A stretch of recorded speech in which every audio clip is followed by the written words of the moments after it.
exceptionnel. Et puis on était là, nous, comme vous, comme moi, comme ceux qui sont ici à la table, nous étions tous des militants de la cause palestinienne. Parce que, non pas que nous ne reconnaissions pas l'État d'Israël, mais que nous estimions que cet État violait absolument l'ensemble du droit en ce qui concerne les droits des Palestiniens. Et alors, à un moment donné, bon, c'est dans le film, à un moment donné, on est en... excusez, je vais un peu vite pour essayer de vous raconter comment on arrive finalement à ce tribunal. Eh bien, en 2004, eh bien, il se fait que l'ONU, le secrétaire général, a interpellé la Cour de justice à La Haye, la Cour internationale de justice, sur la question de est-ce que le mur que Israël est en train de construire entre Israël et la Palestine, mais dans les territoires palestiniens, est légal ou pas.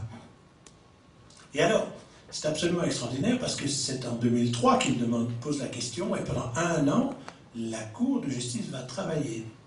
Et on vous dit, ici dans les images, que le président de la Cour, non, il y a un vote et 14 juges sur 15, le 15e étant l'américain, qui disant « je ne m'associe pas à votre vote, mais je ne suis pas contre votre vote ». Il ne s'oppose pas, il dit simplement « je m'abstiens, je ne suis pas opposé ».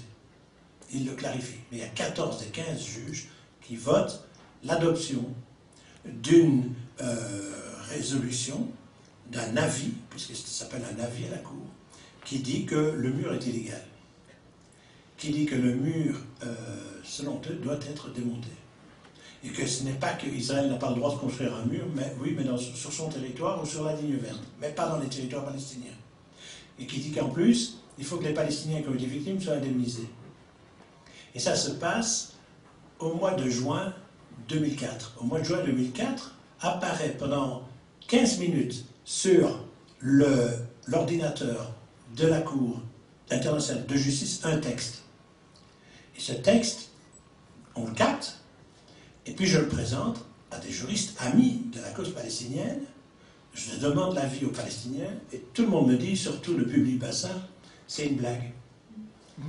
Cet avis, c'est des gens de notre bord qui ont émis un avis pour dire ce que la Cour aurait dû dire avant que la Cour ne puisse émettre son propre avis comme ça, avant même qu'ils aient donné leur avis, dont on suspectait que ce soit un avis qui soit tellement chauve-choutiste qu'il n'apporterait rien.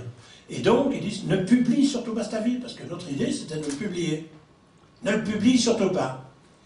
Et le 7 juillet 2004, sort l'avis. C'est cet avis-là. Tous les juristes, même nos amis, ce n'est pas possible que la Cour aille si loin, disent tout ça. Et ils avaient en 50 pages, d'abord, rappelé quelles étaient toutes les violations du droit faites par les Israéliens au fur et à mesure du temps, tout ce qui était en condamnant, et puis à la fin, ils donnent leur avis. 57 pages en tout, l'avis c'est 7 pages, hein, 50 pages, pour détailler toutes les violations.